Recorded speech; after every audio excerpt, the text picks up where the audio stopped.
Bonjour à toi jeune padawan et bienvenue sur le premier épisode hors série de Star Wars Récit, la chronique qui trouve que la scène de Vador de Rogue One était quand même vachement trop soft, non ? Aujourd'hui, nous lançons une série de vidéos consacrée à la nouvelle série Star Wars, The Mandalorian, sortie sur Disney+, et créée et showrunnée par Jon Favreau, qui est entre autres le papa des 2 premiers films Iron Man et qui joue Happy dans le MCU. Nous allons donc revenir d'abord sans spoiler sur cet épisode qui est réalisé par Dave Filoni, l'homme qui chapeaute habituellement la section série animée de Lucasfilm, puis dans la deuxième partie de cette vidéo, nous allons pouvoir décrypter tous les petits détails de l'épisode en spoilant comme des salles. Trêve de bavardage, c'est parti.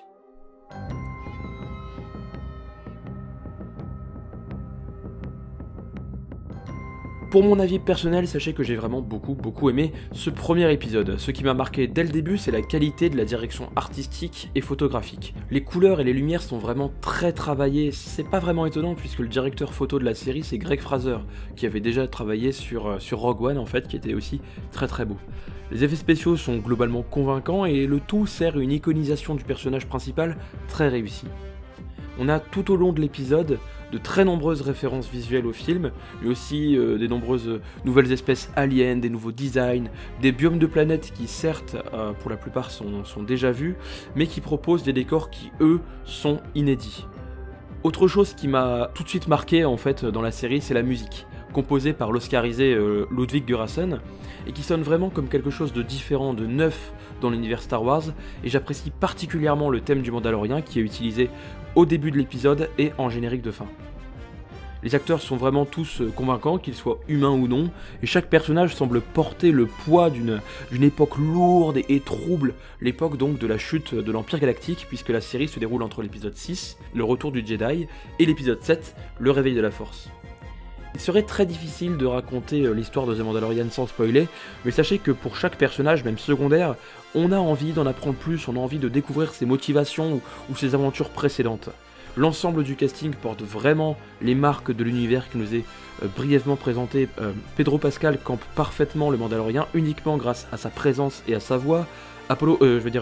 Carl Weathers est vraiment sympathique avec sa mine fatiguée, et la voix de Werner Herzog est toujours un plaisir pour les oreilles. Au passage, n'hésitez pas à aller lire les interviews de ce dernier, c'est toujours drôle, et puis n'hésitez pas à voir ces films qui sont aussi excellents. Au final, la grande force de cet épisode, pour moi, c'est l'écriture, puisque, à mon sens, on comprend très rapidement les enjeux de la série, en tout cas sur une échelle personnelle, et l'univers n'est jamais présenté via de l'exposition lourde. Tout sonne juste, tout est à sa place, et ce même pour des noms de technologie ou de techniques que l'on ne connaît pas par exemple, mais dont on comprend immédiatement le principe et qui nous semble diablement évident et parfois drôle. Je parlais à l'instant des enjeux à échelle personnelle. Ouais, parce que pour ce qui est du contexte global de la galaxie, c'est encore assez flou, mais finalement je trouve ça assez logique et bienvenu. En suivant un chasseur de primes, sur des planètes isolées, au sein de la pègre, au sein d'un monde en décadence, on s'attarde logiquement moins sur le contexte général et politique de la galaxie. Et pourtant on sent bien qu'il y a énormément de secrets d'univers qui semblent quand même pouvoir être révélés durant les prochains épisodes. Voilà pour mon avis rapide, nous allons maintenant passer à la partie spoiler et analyse de l'épisode.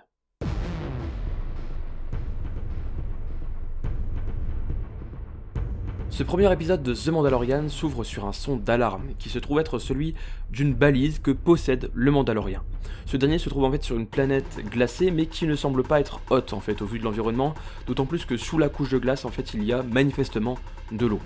Toujours est-il qu'il se dirige vers une sorte d'avant-poste et entre dans une cantina à la manière des western spaghetti, et ça provoque en fait une altercation avec des malandrins qui menaçaient un pauvre bougre. Je trouve cette scène assez efficace pour présenter l'univers et le Mandalorien à des non-connaisseurs en fait, mais en même temps je peux pas m'empêcher de me dire et de trouver que la réaction des Vauriens est un brin excessive. Tout ça sonne un peu comme une scène prétexte pour nous dire que le protagoniste principal ne rigole pas et qu'il n'hésite pas à tout défoncer. Au passage, on a le droit à une petite référence à l'acier Beskar dont serait fait l'armure du Mandalorien. Acier qui était présent dans l'univers Legends et qui sera réutilisé par la suite dans l'épisode. Mention spéciale pour le Quarren qui se fait découper par la porte, je trouve ça vraiment excellent, je trouve ça vraiment génial comme utilisation d'un élément de décor mythique de la saga.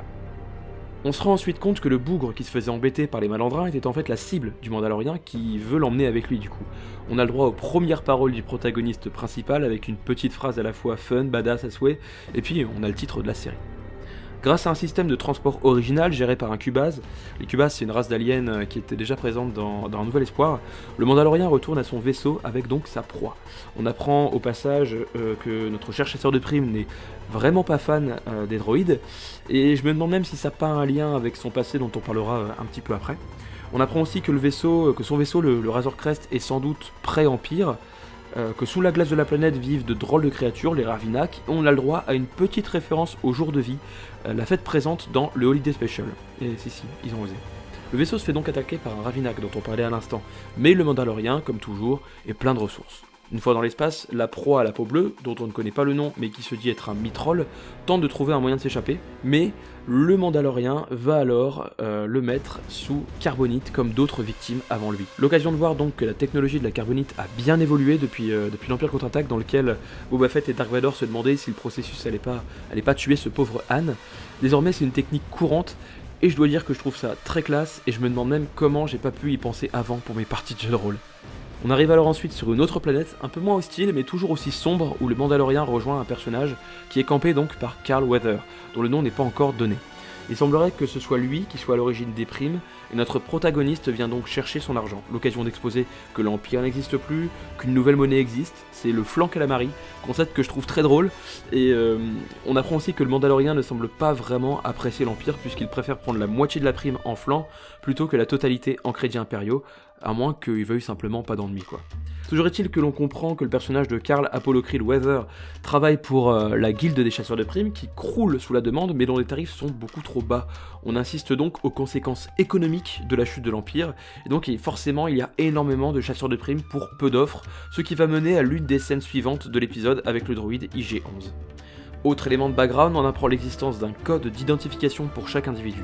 Je sais pas vraiment si ce code date de l'Empire ou s'il existe depuis la création de la Nouvelle République. En tout cas, avec lui c'est difficile de passer inaperçu aux yeux des chasseurs de primes, surtout que apparemment on peut être traqué partout désormais. Une autre offre d'emploi un peu particulière attend les Mandaloriens, qui cette fois doit rencontrer son employeur directement. L'occasion de s'offrir une petite balade en ville et de croiser de très nombreuses têtes d'aliens connus, mais sans jamais tomber dans la surenchère ou le fanservice gratuit. On nous montre juste un univers solide, cohérent, avec des créatures déjà croisées auparavant. L'employeur du Mandalorien sur cette nouvelle mission est interprété par Werner Herzog, et il est entouré de Stormtroopers aux armures délavées, salies, elles sont vraiment abîmées, et même les Stormtroopers en eux-mêmes ils semblent beaucoup plus fins et amoindris physiquement par rapport au film, et ça représente vraiment visuellement très bien la chute de l'Empire. On a alors une petite scène de tension créée par l'arrivée d'un certain Dr Pershing, joué par Omid Abtahi, mais que j'appellerais sans doute Clément Viktorovitch pour la ressemblance. Ce qui pose problème, c'est vraiment les shots de vodka. Il semble très attaché à ce que la cible du contrat, qui aurait apparemment la cinquantaine, soit ramenée vivante.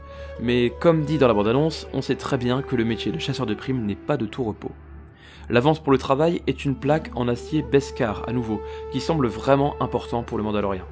À la livraison, le Mandalorien se voit promis d'ailleurs un Camtono de Beskar. Quoi que ce soit, je sens que ça signifie beaucoup, et donc une mission dangereuse. Cette rencontre faite, on passe alors dans un bâtiment souterrain avec de nombreux Mandaloriens, tous casqués, même les enfants, et on a une forgeronne mandalorienne au casque excessivement stylé, qui récupère la paye du Mandalorien, affirmant que l'acier Beskar date de la Purge. Alors je sais pas si ici on parle des événements de Mandalore et de son annexion, ou bien de la Purge Jedi de l'épisode 3, mais je pencherai sans doute plus pour cette deuxième option. La forgeronne va alors transformer le métal en une épaulette, un poldron, je sais pas trop comment ça se prononce, qui forme en quelque sorte une récompense pour le Mandalorien, une augmentation de grade. De plus, est évoquée une histoire de tribu, les Mandaloriens étant divisés en tribus et castes, l'occasion d'apprendre que le chasseur de primes ne connaît pas la sienne. On apprend quelques petites choses d'ailleurs sur son passé puisqu'il est orphelin, et grâce à des flashbacks, on comprend qu'enfant, sa famille fut tuée par on ne sait pas vraiment qui. Au vu de l'aversion du personnage pour les droïdes et de quelques images vues dans les trailers, je pencherais pour un massacre perpétré par des droïdes, pourquoi pas à la fin de la guerre des clones, l'occasion de voir par exemple un Jedi dans le flashback, même si je ne trouverais pas forcément ça très nécessaire. Le Mandalorien se rend alors sur ce qui semble être la planète Tatooine, ou quelque chose de similaire, et il se fait attaquer par des blurgs, des drôles de créatures au design plus que douteux, et qui, je dois bien le dire, font plus que cheap avec ces effets numériques là. C'est dans ce genre de moment que la série nous rappelle que c'est une série, et donc avec un budget moindre et qui doit être mieux réparti que dans un blockbuster. Mais franchement, après c'est un reproche comme ça, mais c'est pas bien grave, sur certains plans l'animatronique fonctionne plutôt très bien. On rencontre aussi un Huguenot qui aide le chasseur de primes pour pouvoir se débarrasser des malfrats présents près de chez lui. Mais pour se rendre à leur camp, le Mandalorien doit dompter un des blurgs justement, ce qui donne lieu à une scène assez rigolote qui tranche avec le reste de l'épisode, mais qui fait vraiment du bien en fait. J'ai cru voir que certains trouvaient que cela diminuait l'iconisation du personnage, moi ça ne m'a pas dérangé du tout. Pour moi l'iconisation était déjà faite auparavant, donc on pouvait se permettre un peu légèreté, et puis c'était l'occasion de parler du mythosaure, dont on voit une représentation du crâne dans la scène précédente.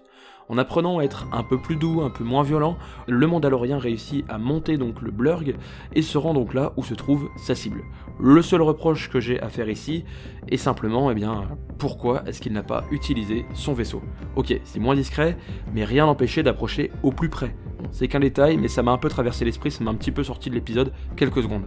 Dans tous les cas, la discrétion est ratée, puisque le Mandalorien voulait intervenir furtivement, mais un droïde IG-11 intervient et commence à tuer tous les Nikto du camp, puisque dans le camp, ce sont des malfrats Nikto.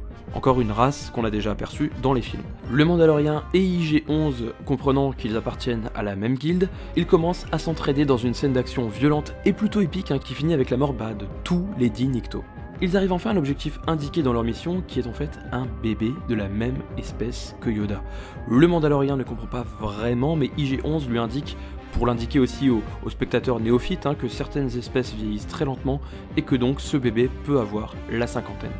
IG-11 souhaite malgré tout tuer le bébé, mais le chasseur de primes lui tire une balle dans la tête.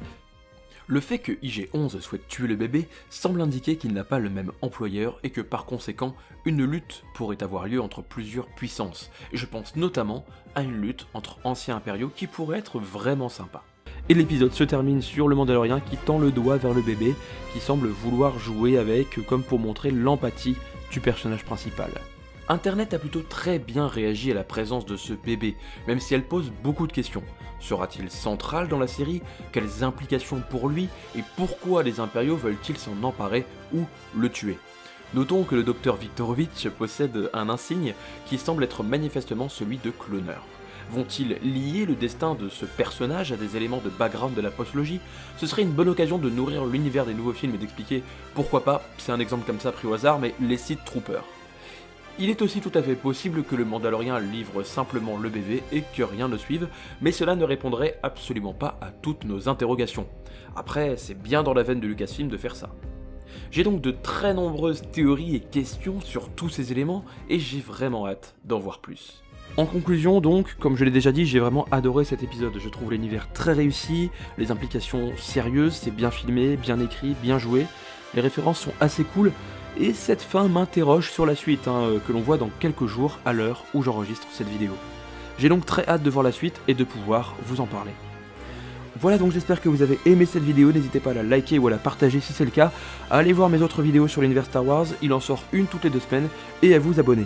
On se retrouve dans quelques jours pour l'épisode 2, d'ici là, portez-vous bien, et n'oubliez pas... May the Force be with you.